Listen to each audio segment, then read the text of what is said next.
ഉണ്ടായിരുന്നത് പലതും നമ്മുടെ ഉള്ളിൽ നിന്ന് പുറത്തു പോയിരിക്കുന്നു. ആ ഇടത്തെ നിറയ്ക്കുക എന്നതാണ് ഇന്ന് രാത്രിയിലെ ശുശ്രൂഷയുടെ ഉദ്ദേശം. ഒരു കാര്യം വളരെ വ്യക്തമാണ്. നമുക്കൊരു ആഴമേറിയ സ്പർശനത്താൽ ചില കാര്യങ്ങൾ നമ്മിൽ നിന്ന് നീങ്ങിപ്പോകുമ്പോൾ ആ ഇടത്തെ നമ്മൾ വെറുതെ ഇടരുത്, ശൂന്യമായി ഇടരുത്. ശൂന്യമായി ഇടുവാൻ അനുവാദമില്ല. ആ ഇടത്തെ ഉടൻ തന്നെ ദൈവവചനം കൊണ്ട്, പരിശുദ്ധാത്മാവിന്റെ നിറവ് കൊണ്ട് നാം നിറയ്ക്കേണ്ടവരാണ്. നമുക്കതിന് ബാധ്യതയുണ്ട്. നമ്മുടെ ആത്മാവ്, നമ്മുടെ പ്രാണൻ, നമ്മുടെ ശരീരം പരിശുദ്ധാത്മാവിനാൽ നിറയണം. നിങ്ങളെല്ലാവരും നിറഞ്ഞവരാണ്. എന്നാൽ ഇന്ന് നിങ്ങൾക്ക് വിശേഷമായിട്ടും കർത്താവിൽ നിന്നൊരു പുതിയ നിറവ് പ്രാപിക്കുവാൻ കഴിയും. കഴിഞ്ഞു പോയ ശുശ്രൂഷകളുടെ പരിണിത ഫലമായിട്ട് നിങ്ങളുടെ ഉള്ളിൽ അധികം നിറവുകളെ സ്വീകരിക്കുവാനുള്ള സ്ഥലം ലഭ്യമായിരിക്കുന്നു. ആ സ്ഥലം പരിശുദ്ധാത്മാവിന്റെ സമൃദ്ധമാകുന്ന നിറവ് കൊണ്ട് നിങ്ങൾ നിറയ്ക്കുക. യോഹന്നാന്റെ സുവിശേഷം അതിന്റെ 1-ാം അധ്യായം 16-ാമത്തെ വാക്യത്തിൽ നമുക്ക് കാണുവാൻ കഴിയുന്നുണ്ട്. ആരാണ് നിറയ്ക്കുന്നത്? അവിടെ രേഖപ്പെടുത്തിയിരിക്കുന്നു, അവന്റെ നിറവിൽ നിന്ന് നമുക്ക് എല്ലാവർക്കും കൃപമേൽ കൃപ ലഭിച്ചു എന്നാണ് രേഖപ്പെടുത്തിയിരിക്കുന്നത്. യോഹന്നാന്റെ സുവിശേഷം 1-ാം അധ്യായം 16-ാമത്തെ വാക്യം. ആരെ കുറിച്ചാണ് അവിടെ പറയുന്നത്? നമ്മുടെ കർത്താവാകുന്ന യേശുക്രിസ്തുവിനെ കുറിച്ച്. യേശുക്രിസ്തു ആരാണ്? നിറഞ്ഞവനാണ്. അവിടുത്തെ നിറവിൽ നിന്ന് നമുക്ക് എല്ലാവർക്കും കൃപമേൽ കൃപ ലഭിക്കുന്നു. നിങ്ങൾക്ക് ഒരു കൃപയുടെ നിറവാണോ ആവശ്യമായിരിക്കുന്നത്? നിറയ്ക്കുവാൻ യേശു പ്രാപ്തിയുള്ളവനാണ്. പരിശുദ്ധാത്മാവിന്റെ അഭിഷേകത്തിന്റെ സമൃദ്ധമാകുന്ന ഒരു നിറവാണോ നിങ്ങൾ ആഗ്രഹിക്കുന്നത്? യേശു ക്രിസ്തു നിങ്ങളെ നിറയ്ക്കുവാൻ പ്രാപ്തിയുള്ളവനാണ്. അവിടുന്ന് നമ്മെ നിറയ്ക്കുന്നവനാകുന്നു. എഫേസ്യ ലേഖനത്തിൽ പോകുകയാണെങ്കിലും നിങ്ങൾക്ക് കാണുവാൻ കഴിയുന്നുണ്ട്. അതിന്റെ 3-ാമത്തെ അധ്യായത്തിൽ അവിടെ രേഖപ്പെടുത്തിയിരിക്കുന്നത്, ദൈവത്തിന്റെ എല്ലാ നിറവിനോളവും നമുക്ക് നിറഞ്ഞു വരുവാൻ കഴിയും. അത് അത്ഭുതകരമല്ലേ? ദൈവത്തിന്റെ എല്ലാ നിറവിനോളവും നമുക്ക് നിറഞ്ഞു വരുവാൻ കഴിയും. ഒരു ചെറിയ സാധ്യതയല്ല, ദൈവമക്കൾക്കുള്ളൊരു വലിയ സാധ്യതയാണ്. അവർ ദൈവ വചനപ്രകാരം ജീവിക്കുന്ന സന്ദർഭത്തിൽ പരിശുദ്ധാത്മാവിനാൽ അവരിൽ മാറ്റങ്ങൾ സംഭവിക്കുമ്പോൾ അവർക്ക് ദൈവത്തിന്റെ എല്ലാ നിറവിനോളവും നിറഞ്ഞ് ജീവിക്കുവാൻ കഴിയും. ദൈവത്തിന്റെ വിശുദ്ധിയിൽ നിറഞ്ഞ് ജീവിക്കുവാൻ കഴിയും. ദൈവത്തിന്റെ സമാധാനത്തിൽ നിറഞ്ഞ് ജീവിക്കുവാൻ കഴിയും. ദൈവത്തിന്റെ സത്യത്തിൽ നിറഞ്ഞ് ജീവിക്കുവാൻ കഴിയും. ദൈവത്തിന്റെ എല്ലാ നിറവിനോളവും നിറഞ്ഞു വരണമെന്നാണ് പൗലോസ് എഫേസ്യ വിശ്വാസികളെ കുറിച്ച് ആഗ്രഹിക്കുന്നത്. 1-ാമത്തെ അധ്യായത്തിലും ആ എഫേസ്യ ലേഖനം 1-ാം അധ്യായത്തിൽ അതിന്റെ അവസാന വാക്യത്തിൽ രേഖപ്പെടുത്തിയിട്ടുണ്ട്, എല്ലാം നിറയ്ക്കുന്നവന്റെ നിറമായ അവന്റെ ശരീരമാകുന്ന സഭയ്ക്ക് യേശുക്രിസ്തുവിനെ കൊടുത്തിരിക്കുന്നു. എല്ലാം നിറയ്ക്കുന്നവൻ ദൈവമാണ്. നിറയ്ക്കുന്നവന്റെ നിറവ് ആരെയാണ് ദൈവം നിറയ്ക്കുവാൻ ആഗ്രഹിക്കുന്നത്? സഭയാകുന്ന ശരീരത്തെയാണ്. ശരീരത്തെ നിറയ്ക്കുക എന്നതാണ് കർത്താവിന്റെ ഒരു പ്രധാനപ്പെട്ട ദൗത്യം. ആ നിറവിന് വേണ്ടി ദൈവം സഭയ്ക്ക് ആരെയാണ് കൊടുത്തിരിക്കുന്നത്? യേശുവിനെ കൊടുത്തിരിക്കുന്നു. നിങ്ങൾക്കറിയാമോ, ഒരു എഞ്ചിനീയർ, ആ എഞ്ചിനീയറെ സംബന്ധിച്ചിടത്തോളം അദ്ദേഹത്തിന്റെ ലക്ഷ്യം എന്താണ്? എനിക്കൊരു പാലം പണിയണം, എനിക്കൊരു ബിൽഡിംഗ് പണിയണം. അദ്ദേഹം അതിനുവേണ്ടിയാണ് ശ്രമിക്കുന്നത്. എല്ലാ ദിവസവും എഴുന്നേൽക്കുമ്പോൾ തനിക്ക് എന്തെങ്കിലും പണിയണം, ബിൽഡിംഗ്, പാലം. എഞ്ചിനീയറുടെ ജോലി എന്താണ്? ഒരു കമ്പ്യൂട്ടർ പ്രൊഫഷണൽ. അദ്ദേഹത്തിന്റെ ജോലി എന്താണ്? അദ്ദേഹത്തിന് എല്ലാ ദിവസവും എഴുന്നേൽക്കുമ്പോൾ തനിക്ക് കമ്പ്യൂട്ടറിൽ ചിലത് ചെയ്യണമെന്നാണ് അദ്ദേഹം ആഗ്രഹിക്കുന്നത്. ഒരു ഡോക്ടറെ സംബന്ധിച്ചിടത്തോളം രോഗികളെ ആവശ്യമാണ്. എല്ലാ ദിവസവും എഴുന്നേൽക്കുമ്പോൾ 10 രോഗിയെ കിട്ടിയെങ്കിൽ മാത്രമേ ഡോക്ടർക്ക് സമാധാനമുള്ളൂ. എന്നതുപോലെയാണ് നമ്മുടെ കർത്താവ് നിറയ്ക്കുന്നവനാണ്. കർത്താവ് എല്ലാ ദിവസവും കർത്താവിന്റെ ആഗ്രഹം എന്താണെന്ന് അറിയാമോ?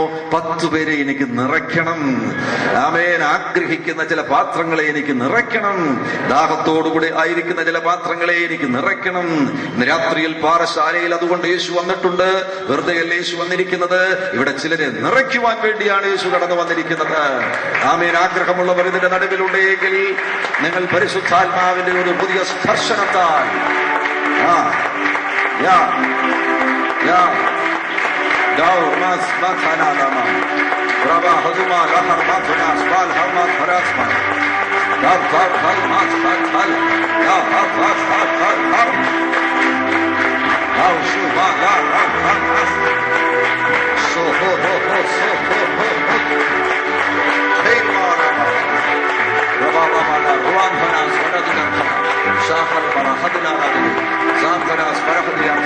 നിങ്ങൾ ആഗ്രഹത്തോടുകൂടെയാണ് വന്നിരിക്കുന്നത് എങ്കിൽ കർത്താവ് കർത്താവ് ഇവിടെ വന്നിട്ടുണ്ട്. കർത്താവിന്റെ ആഗ്രഹം എന്താണ്? എനിക്ക് ആരെയെങ്കിലും നിറയ്ക്കണം. ഞാനൊരു എഞ്ചിനീയർ അല്ല, ഞാനൊരു ഈ ലോകത്തിലെ ഏതെങ്കിലും ഒരു പ്രൊഫഷണൽ അല്ല, ഞാൻ നിറയ്ക്കുന്നവനാണ്. നിങ്ങളെയാണ് നോക്കുന്നത്. നോക്കുമ്പോൾ നിങ്ങൾ ആഗ്രഹത്തോടുകൂടെ ഇരിക്കുകയാണെങ്കിൽ അവിടുന്ന് നിങ്ങളെ നിറയ്ക്കുവാൻ പോകുന്നു. ദുഷ്ടനിൽ നിന്നിൽ പ്രവേശനമില്ല. നിന്റെ പ്രാണനിൽ കഴിഞ്ഞ നാളുകളിൽ ദുഷ്ടൻ കയറി നിന്നെ വല്ലാതെ ഉപദ്രവിച്ചു, വേദനിച്ചു, ദണ്ഡിപ്പിച്ചു. എന്നാൽ ദുഷ്ടനിനി പ്രവേശനമില്ല. അവൻ പുറത്തായിരിക്കുന്നതിനാൽ ആ ശൂന്യതകളിലേക്ക് കർത്താവിന്റെ നിറവ് ഒഴുകി വരുന്നു. സ്വർഗത്തിലെ നിറവ് ആ ശൂന്യതകളിലേക്ക് ഒഴുകി വരികയാണ്. മനോഹരമാകുന്ന പാത്രം നിർമ്മിക്കുന്നവരെ നിങ്ങൾ ശ്രദ്ധിക്കുക. സ്വർണം കൊണ്ട് പാത്രം നിർമ്മിക്കുന്നവരുണ്ട്, ഗ്ലാസുകൾ നിർമ്മിക്കുന്നവരുണ്ട്, സ്റ്റീൽ കൊണ്ട് പാത്രം നിർമ്മിക്കുന്നവരുണ്ട്. ഒരു ഗ്ലാസ് തന്നെ നിങ്ങൾ ശ്രദ്ധിക്കുക. സ്വർണം കൊണ്ടുണ്ടാക്കുന്ന ഗ്ലാസ്, ആ ഗ്ലാസ് ഉണ്ടാക്കുന്ന വ്യക്തിയെ സംബന്ധിച്ചിടത്തോളം എന്തിനാണ് ആ ഗ്ലാസ് ഉണ്ടാക്കിയിരിക്കുന്നത്? ആ ഉണ്ടാക്കിയ വ്യക്തിയെ സംബന്ധിച്ചിടത്തോളം അതിനെ ഷോക്കേസിൽ വെക്കുവാൻ വേണ്ടിയല്ല ഉണ്ടാക്കിയിരിക്കുന്നത്, നിറയ്ക്കുവാൻ വേണ്ടിയാണ്.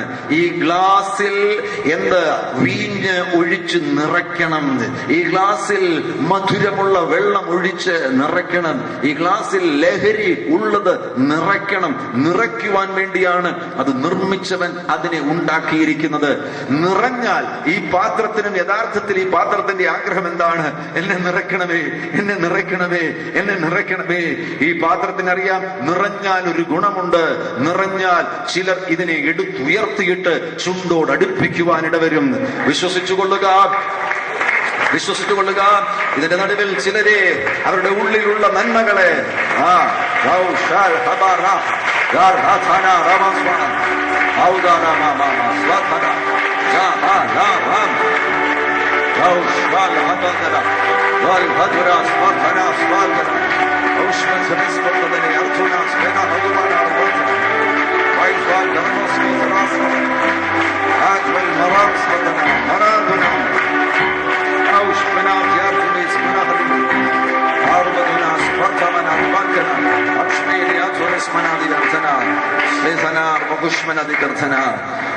നീ നിറയുകയാണെങ്കിൽ ചിലർ അതിനെ കയ്യിലെടുത്തുയർത്തുവാനിട വരും. വിശേഷിച്ചും നിന്നെ പോലെയുള്ളവർ ചെറിയ ഇടങ്ങളിലായിരിക്കുന്നത്. നിങ്ങളൊക്കെയും വെസൽസ് ഓഫ് ഓണേഴ്സ്, മാന്യതയുടെ പാത്രങ്ങളാണ്. മാന്യതയുടെ പാത്രങ്ങൾ ചിലപ്പോൾ കൊട്ടാരത്തിലായിരിക്കും. നിന്നെ എടുത്ത് ചുണ്ടോടടുപ്പിക്കുന്നത് ചിലപ്പോൾ അധികാരമുള്ള രാജാവായിരിക്കും. പ്രിയമുള്ളവരെ, നിന്നിൽ ചിലത് കർത്താവ് പകർന്നിട്ടുണ്ടെങ്കിൽ ആ പകർന്നതിനെ മറ്റുള്ളവരിലേക്ക് പകരുവാൻ, മറ്റുള്ളവർക്ക് കൊടുക്കുവാൻ വേണ്ടിയാണ് കർത്താവ് നിന്റെ മേൽ പകർന്നിരിക്കുന്നത്. ഞാൻ അതിനാൽ വിശ്വസിക്കുന്നു, ഇവിടെ വന്നിരിക്കുന്ന സകല പാത്രങ്ങളെയും കർത്താവ് നിറയ്ക്കുവാൻ പോകുന്നു. അസാധാരണമാകുന്ന നിളവിൽ നിറയ്ക്കുവാൻ പോകുന്നു. ഒരുപാട് അത്തരത്തിലുള്ള ദൈവപ്രവർത്തികൾ നമുക്ക് തിരുവചനത്തിൽ കാണുവാൻ കഴിയുന്നുണ്ട്. എസ്തേറിന്റെ പുസ്തകത്തിൽ 1-ാമത്തെ അധ്യായത്തിൽ നമുക്ക് ഒരു വിരുന്നിന്റെ ഉത്സവം കാണുവാൻ കഴിയുന്നുണ്ട്. ഒരു ഫെസ്റ്റിവൽ ഓഫ് വൈൻ ഫെസ്റ്റിവൽ, വീഞ്ഞിന്റെ ഒരു ഉത്സവം കാണുവാൻ കഴിയുന്നുണ്ട്. അവിടെ നമുക്ക് കാണുവാൻ കഴിയുന്നത് വിവിധ മധുരങ്ങളുള്ള, വിവിധ അളവുകളിലുള്ള, വിവിധ രുചിയുള്ള വീഞ്ഞാണ് ആ ഫെസ്റ്റിവലിൽ വിതരണം ചെയ്തത്. പക്ഷെ അവിടെ നിങ്ങൾ ശ്രദ്ധിക്കുകയാണെങ്കിൽ അവിടെ രാജാവാണ് അത് കൽപ്പന പുറപ്പെടുവിച്ചത്. അപ്പോൾ രാജാവ് പ്രത്യേകമായി പറഞ്ഞു, രാജാവിന്റെ പദവിക്കൊത്തവണ്ണമാണ് വീഞ്ഞ് അവിടെ വിതരണം ചെയ്തത്. രാജാവ് പ്രത്യേകം പറയുവാനിടയായി, അവരവരുടെ മനസ്സുപോലെ കുടിക്കട്ടെ, അവരവരുടെ മനസ്സുപോലെ കുടിക്കട്ടെ. വേണമെങ്കിൽ ചിലർക്ക് കുടിക്കാതിരിക്കാം, കണ്ടുകൊണ്ടിരിക്കാം. വേണമെങ്കിൽ അല്പം രുചിച്ചിട്ട് പാത്രം മാറ്റിവെക്കാം. എന്നാൽ ഇതിനകത്ത് ചില കുടിയന്മാരുണ്ട്. കുടിച്ചാലും അവർക്ക് മതി വരികയില്ല. അവർ വീണ്ടും വീണ്ടും കുടിച്ചുകൊണ്ടിരിക്കും. അങ്ങനെ പരിശീലിച്ചവർ ആരെങ്കിലും ഉണ്ടെങ്കിൽ നിനക്ക് വേണ്ടിയാണ് ഇന്ന് രാത്രിയിൽ ഈ സഭ ഒരുക്കിയിരിക്കുന്നത്.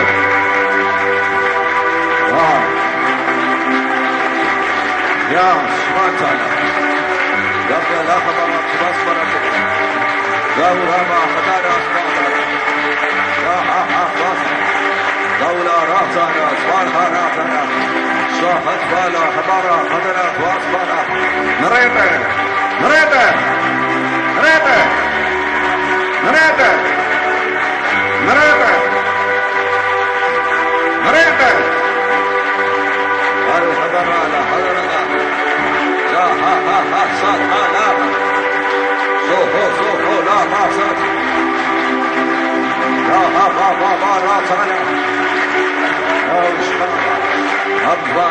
Rabandhuna, Svantana, Sabalava, Arnagadala, Arjamana, Zagarthana, Kudicho, Kudikivan Kravayandagil, Kudicho, Thararam, Vinu Thararamai Pagaru.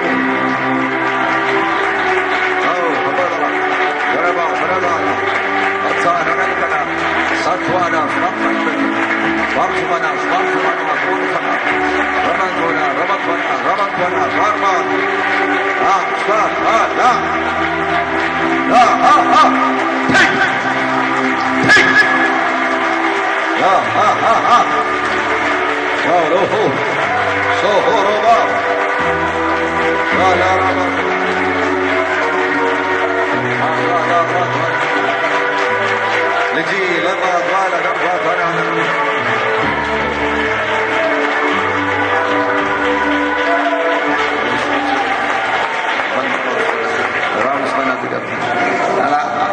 കൊച്ചിയിൽ നിന്ന് ലിജിയെ കർത്താവ് തൊടുന്നുണ്ടെങ്കിൽ നീ വെറുതെ അല്ല വന്നത്, നിന്നിലൊരു വലിയ മാംസം, ഒരു ലഹരിയോടുകൂടെ തന്നെ ഇവിടുന്ന് പറഞ്ഞയക്കാൻ കർത്താവ് ആഗ്രഹിക്കുകയാണ്.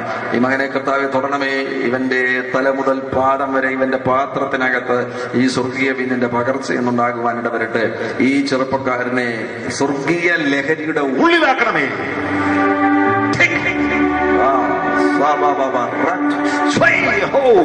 പ്രാപിക്കേണ്ടവർ വളച്ചോ.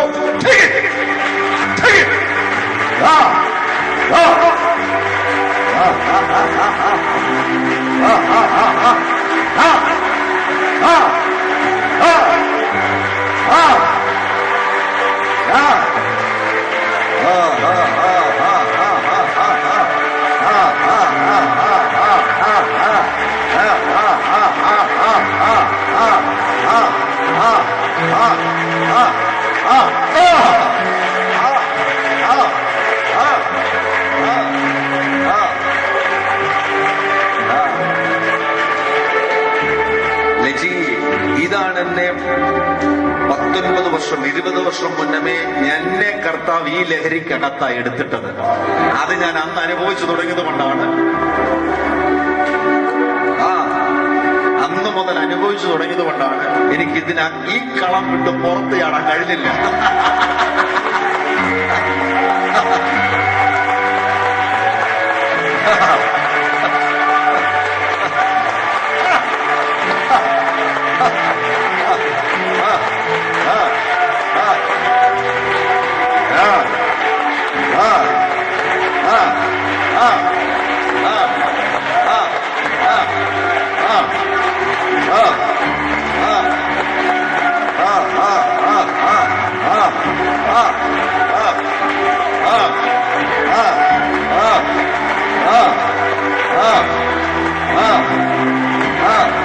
ആർക്കെങ്കിലും ഇതിനെ അകത്തുക എന്ന ആഗ്രഹമുണ്ടെങ്കിൽ ഇപ്പോൾ ധരിക്കൂ.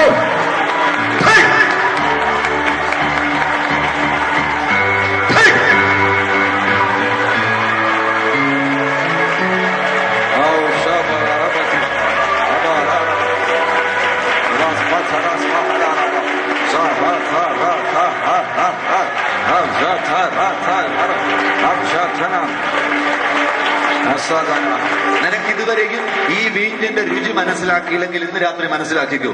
20 വർഷം മുൻപ് എനിക്ക് ഈ ലഹരി കിട്ടി, പിന്നെ എനിക്ക് ഇതിനകത്തൊന്നും പുറത്തു ചാടാൻ ഒത്തില്ല. കാരണം എന്താണെന്ന് അറിയാമോ? എനിക്ക് ലോകത്തിന്റെ ലഹരിയും അറിയാമായിരുന്നു മുൻപ്. ഈ ലഹരി പിടിച്ചപ്പോൾ എനിക്ക് മനസ്സിലായി, ലോകത്തിന്റെ ലഹരി ഇതിന്റെ പരിസരത്ത് വരില്ല. ഈ പ്രപഞ്ചത്തിൽ കിട്ടുവാൻ കഴിയുന്നതിൽ ഏറ്റവും മെച്ചമായ ലഹരി നിറയട്ടെ, നിറയട്ടെ, നിറയട്ടെ. ഈ മോളെ നീ കൊടുത്തു നിറയട്ടെ.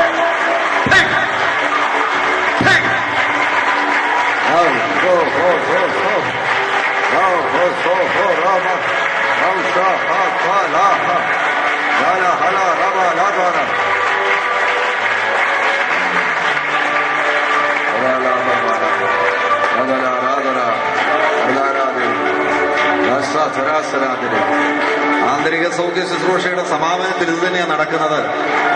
കഴിഞ്ഞ ദിവസങ്ങളിൽ നിന്നിൽ നിന്ന് ചിലത് എടുത്തു കളഞ്ഞുവെങ്കിൽ ഇന്ന് കർത്താവ് ചിലതിന്റെ ഉള്ളിലേക്ക് നൽകി തരികയാണ്. പകരുക, പകരുക, പകരുക, പകരുക, പകരുക, തകരുക, തകരുക, തകരുക.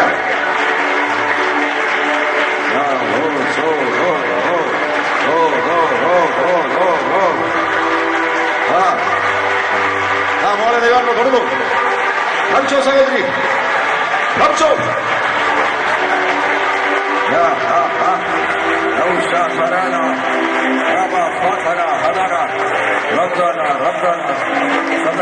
അവർ തന്നെ